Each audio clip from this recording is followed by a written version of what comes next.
हमारे लिए भी दे दो पंचम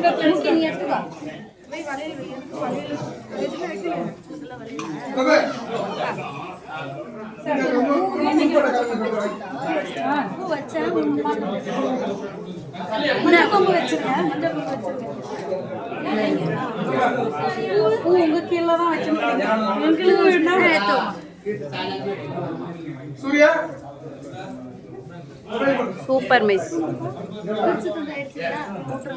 இது நம்ம சாதம் எடுத்துக்கோங்க நான் பிரசாதம் எடுத்துட்டு வந்தேன்